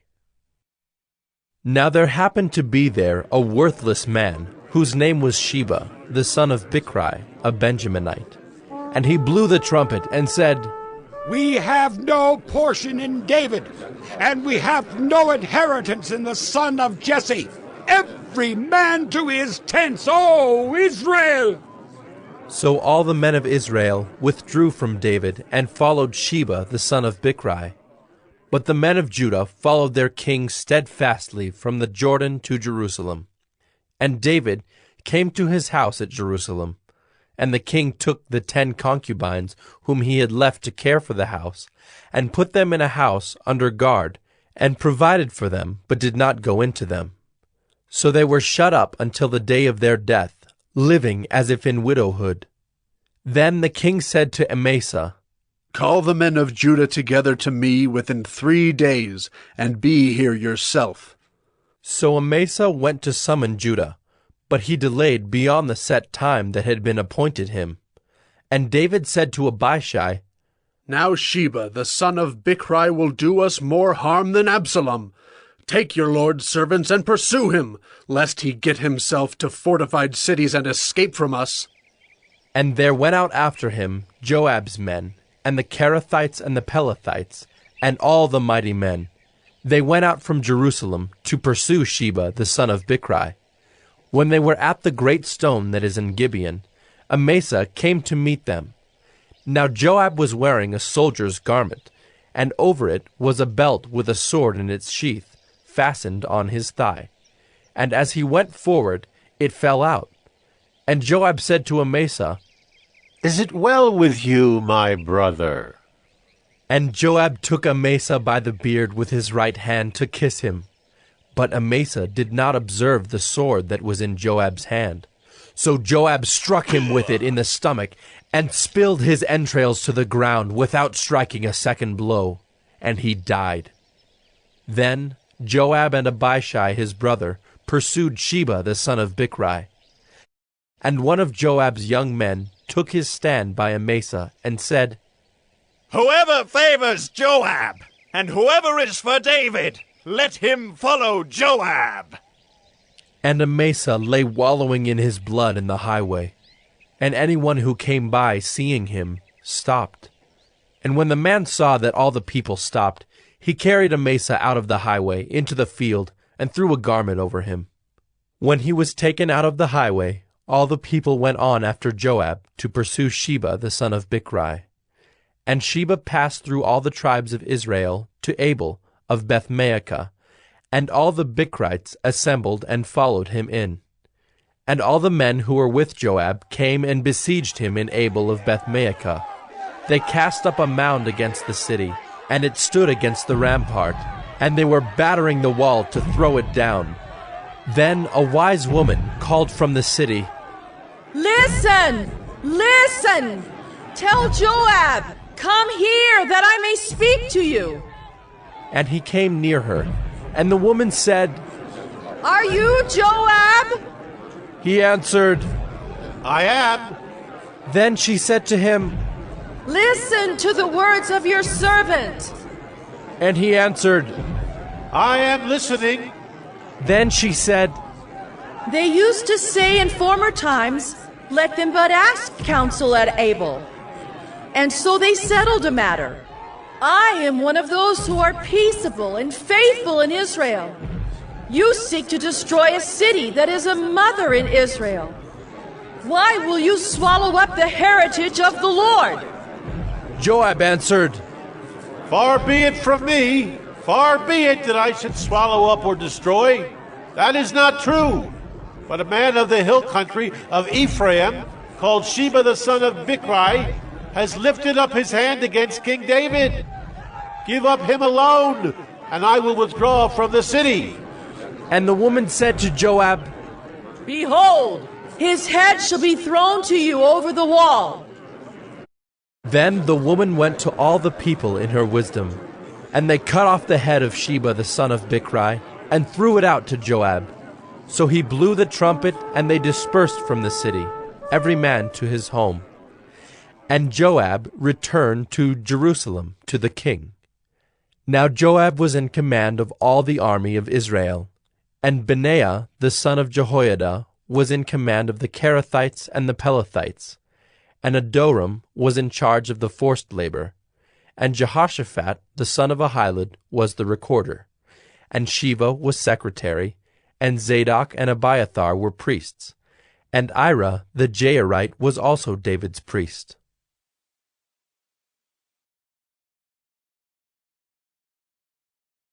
Second Samuel 21. Now there was a famine in the days of David for 3 years, year after year. And David sought the face of the Lord. And the Lord said, There is blood guilt on Saul and on his house, because he put the Gibeonites to death. So the king called the Gibeonites and spoke to them. Now the Gibeonites were not of the people of Israel, but of the remnant of the Amorites. Although the people of Israel had sworn to spare them, Saul had sought to strike them down in his zeal for the people of Israel and Judah. And David said to the Gibeonites, What shall I do for you, and how shall I make atonement, that you may bless the heritage of the Lord? The Gibeonites said to him, It is not a matter of silver or gold between us and Saul or his house. Neither is it for us to put any man to death in Israel. And he said, What do you say that I shall do for you? They said to the king, The man who consumed us and planned to destroy us, so that we should have no place in all the territory of Israel. Let 7 of his sons be given to us, so that we may hang them before the Lord at Gibeah of Saul, the chosen of the Lord. And the king said, I will give them. But the king spared Mephibosheth, the son of Saul's son, Jonathan, because of the oath of the Lord that was between them, between David and Jonathan, the son of Saul. The king took the 2 sons of Rizpah, the daughter of Aiah, whom she bore to Saul, Armoni and Mephibosheth, and the 5 sons of Merab, the daughter of Saul, whom she bore to Adriel, the son of Barzillai the Maholathite. And he gave them into the hands of the Gibeonites, and they hanged them on the mountain before the Lord, and the 7 of them perished together. They were put to death in the first days of harvest, at the beginning of barley harvest. Then Rizpah, the daughter of Aiah, took sackcloth and spread it for herself on the rock, from the beginning of harvest until rain fell upon them from the heavens. And she did not allow the birds of the air to come upon them by day, or the beasts of the field by night. When David was told what Rizpah, the daughter of Aiah, the concubine of Saul, had done, David went and took the bones of Saul and the bones of his son Jonathan from the men of Jabesh-Gilead, who had stolen them from the public square of Bethshan, where the Philistines had hanged them, on the day the Philistines killed Saul on Gilboa. And he brought up from there the bones of Saul and the bones of his son Jonathan, and they gathered the bones of those who were hanged. And they buried the bones of Saul and his son Jonathan in the land of Benjamin in Zelah, in the tomb of Kish his father. And they did all that the king commanded. And after that, God responded to the plea for the land. There was war again between the Philistines and Israel, and David went down together with his servants, and they fought against the Philistines. And David grew weary. And Ishbi-Benob, one of the descendants of the giants, whose spear weighed 300 shekels of bronze, and who was armed with a new sword, thought to kill David. But Abishai, the son of Zeruiah, came to his aid, and attacked the Philistine, and killed him. Then David's men swore to him, "You shall no longer go out with us to battle, lest you quench the lamp of Israel."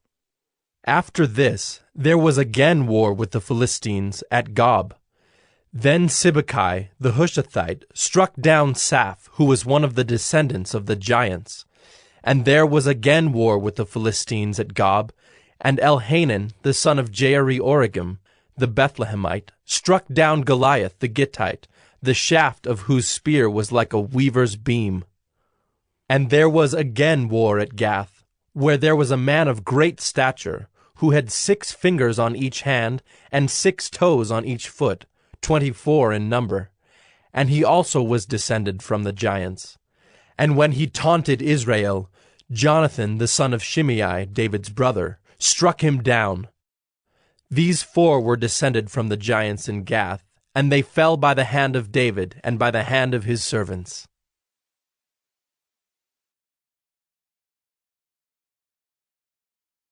Second Samuel 22. And David spoke to the Lord the words of this song on the day when the Lord delivered him from the hand of all his enemies and from the hand of Saul.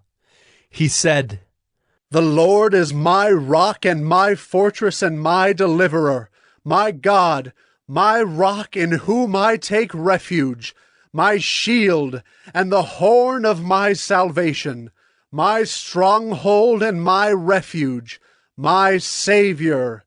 You save me from violence. I call upon the Lord, who is worthy to be praised, and I am saved from my enemies. For the waves of death encompassed me, the torrents of destruction assailed me, the cords of Sheol entangled me, the snares of death confronted me. In my distress I called upon the Lord. To my God I called. From his temple he heard my voice, and my cry came to his ears. Then the earth reeled and rocked. The foundations of the heavens trembled and quaked, because he was angry. Smoke went up from his nostrils, and devouring fire from his mouth. Glowing coals flamed forth from him. He bowed the heavens and came down. Thick darkness was under his feet. He rode on a cherub and flew. He was seen on the wings of the wind. He made darkness around him his canopy, thick clouds, a gathering of water. Out of the brightness before him coals of fire flamed forth. The Lord thundered from heaven, and the Most High uttered his voice. And he sent out arrows and scattered them, lightning and routed them. Then the channels of the sea were seen, the foundations of the world were laid bare, at the rebuke of the Lord, at the blast of the breath of his nostrils. He sent from on high, he took me, he drew me out of many waters. He rescued me from my strong enemy, from those who hated me, for they were too mighty for me. They confronted me in the day of my calamity, but the Lord was my support. He brought me out into a broad place. He rescued me, because he delighted in me. The Lord dealt with me according to my righteousness. According to the cleanness of my hands he rewarded me. For I have kept the ways of the Lord, and have not wickedly departed from my God. For all his rules were before me, and from his statutes I did not turn aside. I was blameless before him, and I kept myself from guilt. And the Lord has rewarded me according to my righteousness, according to my cleanness in his sight. With the merciful you show yourself merciful. With the blameless man you show yourself blameless. With the purified you deal purely, and with the crooked you make yourself seem tortuous. You save a humble people, but your eyes are on the haughty to bring them down. For you are my lamp, O Lord, and my God lightens my darkness. For by you I can run against a troop, and by my God I can leap over a wall. This God, his way is perfect. The word of the Lord proves true. He is a shield for all those who take refuge in him. For who is God but the Lord? And who is a rock except our God? This God is my strong refuge, and has made my way blameless. He made my feet like the feet of a deer, and set me secure on the heights. He trains my hands for war, so that my arms can bend a bow of bronze. You have given me the shield of your salvation, and your gentleness made me great. You gave a wide place for my steps under me, and my feet did not slip. I pursued my enemies and destroyed them, and did not turn back until they were consumed. I consumed them. I thrust them through so that they did not rise. They fell under my feet. For you equipped me with strength for the battle.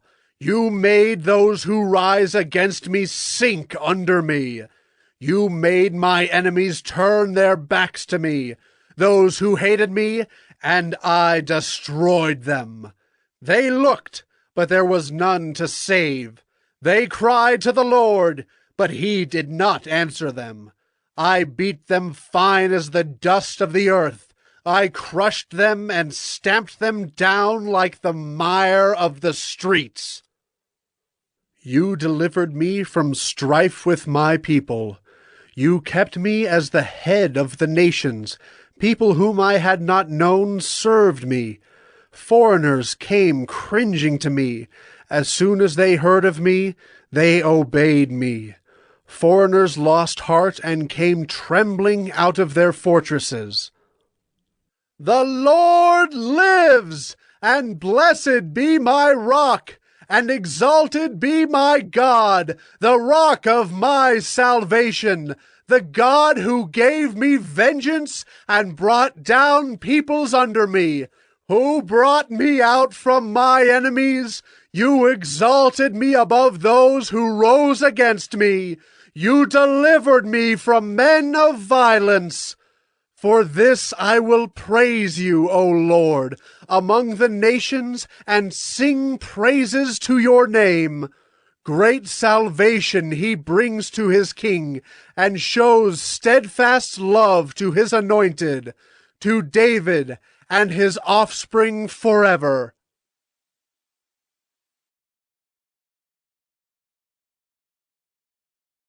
Second Samuel 23.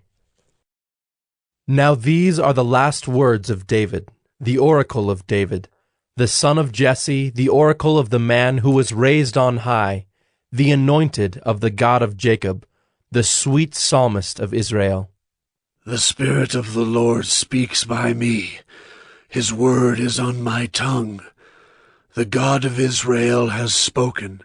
The Rock of Israel has said to me, when one rules justly over men, ruling in the fear of God, He dawns on them like the morning light, like the sun shining forth on a cloudless morning, like rain that makes grass to sprout from the earth. For does not my house stand so with God? For he has made with me an everlasting covenant, ordered in all things and secure. For will he not cause to prosper all my help and my desire? But worthless men are all like thorns that are thrown away, for they cannot be taken with the hand. But the man who touches them arms himself with iron and the shaft of a spear, and they are utterly consumed with fire. These are the names of the mighty men whom David had. Josheb-Basshebeth, a Tekemonite. He was chief of the 3. He wielded his spear against 800 whom he killed at one time. And next to him, among the 3 mighty men, was Eleazar the son of Dodo, son of Ahohi. He was with David when they defied the Philistines who were gathered there for battle, and the men of Israel withdrew. He rose and struck down the Philistines until his hand was weary, and his hand clung to the sword. And the Lord brought about a great victory that day, and the men returned after him, only to strip the slain. And next to him was Shammah the son of Agi the Hararite. The Philistines gathered together at Lehi, where there was a plot of ground full of lentils, and the men fled from the Philistines. But he took his stand in the midst of the plot, and defended it, and struck down the Philistines, and the Lord worked a great victory. And 3 of the 30 chief men went down and came about harvest time to David at the cave of Adullam, when a band of Philistines was encamped in the valley of Rephaim. David was then in the stronghold, and the garrison of the Philistines was then at Bethlehem. And David said longingly, "Oh, that someone would give me water to drink from the well of Bethlehem that is by the gate." Then the 3 mighty men broke through the camp of the Philistines, and drew water out of the well of Bethlehem that was by the gate, and carried and brought it to David. But he would not drink of it. He poured it out to the Lord, and said, "Far be it from me, O Lord, that I should do this. Shall I drink the blood of the men who went at the risk of their lives?" Therefore he would not drink it. These things the 3 mighty men did. Now Abishai, the brother of Joab, the son of Zeruiah, was chief of the 30. And he wielded his spear against 300 men, and killed them, and won a name beside the 3. He was the most renowned of the 30, and became their commander, but he did not attain to the 3. And Benaiah, the son of Jehoiada, was a valiant man of Kabzeel, a doer of great deeds. He struck down 2 Ariels of Moab. He also went down and struck down a lion in a pit on a day when snow had fallen. And he struck down an Egyptian, a handsome man. The Egyptian had a spear in his hand, but Benaiah went down to him with a staff, and snatched the spear out of the Egyptian's hand, and killed him with his own spear. These things did Benaiah, the son of Jehoiada, and won a name beside the 3 mighty men. He was renowned among the 30, but he did not attain to the 3. And David set him over his bodyguard. Asahel, the brother of Joab, was one of the 30. Elhanan, the son of Dodo of Bethlehem, Shammah of Harod, Elika of Harod, Helez the Paltite, Ira, the son of Ikish of Tekoa, Abiezer of Anathoth, Mabunai the Hushathite, Zalmon the Ahohite, Maharai of Netophah, Heleb the son of Baanah of Netophah, Ittai the son of Ribai of Gibeah of the people of Benjamin, Benaiah of Pirathon, Hiddai of the brooks of Gaash, Abi-Albon the Arbathite, Asmaveth of Bahurim, Eliabah the Shaalbonite, the sons of Jashan, Jonathan, Shammah the Hararite, Ahiam the son of Sherar the Hararite, Eliphalet the son of Ahashbai of Maacah, Eliam the son of Ahithophel of Gilo, Hezro of Carmel, Pearai the Arbite,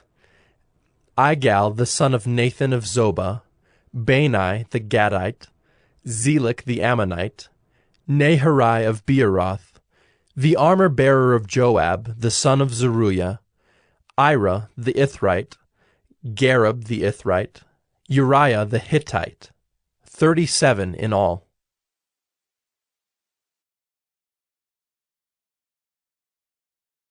Second Samuel 24. Again the anger of the Lord was kindled against Israel, and he incited David against them, saying, Go, number Israel and Judah. So the king said to Joab, the commander of the army who was with him, Go through all the tribes of Israel, from Dan to Beersheba, and number the people, that I may know the number of the people. But Joab said to the king, May the Lord your God add to the people 100 times as many as they are, while the eyes of my lord the king still see it. But why does my lord the king delight in this thing? But the king's word prevailed against Joab and the commanders of the army. So Joab and the commanders of the army went out from the presence of the king to number the people of Israel. They crossed the Jordan and began from Aroer, and from the city that is in the middle of the valley, toward Gad, and on to Jazer. Then they came to Gilead and to Kadesh in the land of the Hittites. And they came to Dan, and from Dan they went around to Sidon, and came to the fortress of Tyre, and to all the cities of the Hivites and Canaanites. And they went out to the Negeb of Judah at Beersheba. So when they had gone through all the land, they came to Jerusalem at the end of 9 months and 20 days. And Joab gave the sum of the numbering of the people to the king. In Israel there were 800,000 valiant men who drew the sword, and the men of Judah were 500,000. But David's heart struck him after he had numbered the people.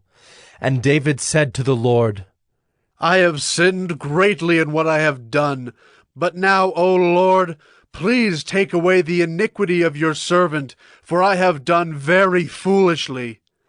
And when David arose in the morning, the word of the Lord came to the prophet Gad, David's seer, saying, Go and say to David, Thus says the Lord, 3 things I offer you. Choose one of them that I may do it to you. So Gad came to David and told him, and said to him, Shall 3 years of famine come to you in your land? Or will you flee 3 months before your foes while they pursue you? Or shall there be 3 days' pestilence in your land? Now consider and decide what answer I shall return to him who sent me. Then David said to Gad, I am in great distress. Let us fall into the hand of the Lord, for his mercy is great. But let me not fall into the hand of man. So the Lord sent a pestilence on Israel from the morning until the appointed time. And there died of the people from Dan to Beersheba 70,000 men. And when the angel stretched out his hand toward Jerusalem to destroy it, the Lord relented from the calamity and said to the angel who was working destruction among the people, It is enough. Now stay your hand. And the angel of the Lord was by the threshing floor of Araunah the Jebusite. Then David spoke to the Lord when he saw the angel who was striking the people, and said, Behold, I have sinned, and I have done wickedly. But these sheep, what have they done? Please, let your hand be against me and against my father's house. And Gad came that day to David, and said to him, Go up, raise an altar to the Lord on the threshing floor of Araunah the Jebusite. So David went up at Gad's word, as the Lord commanded. And when Araunah looked down, he saw the king and his servants coming on toward him. And Araunah went out and paid homage to the king with his face to the ground. And Araunah said, Why has my lord the king come to his servant? David said, To buy the threshing floor from you, in order to build an altar to the Lord, that the plague may be averted from the people. Then Araunah said to David, Let my lord the king take and offer up what seems good to him. Here are the oxen for the burnt offering and the threshing sledges, and the yokes of the oxen for the wood. All this, O King Araunah, gives to the king. And Araunah said to the king, May the Lord your God accept you. But the king said to Araunah, No, but I will buy it from you for a price. I will not offer burnt offerings to the Lord my God that cost me nothing. So David bought the threshing floor and the oxen for 50 shekels of silver. And David built there an altar to the Lord, and offered burnt offerings and peace offerings. So the Lord responded to the plea for the land, and the plague was averted from Israel.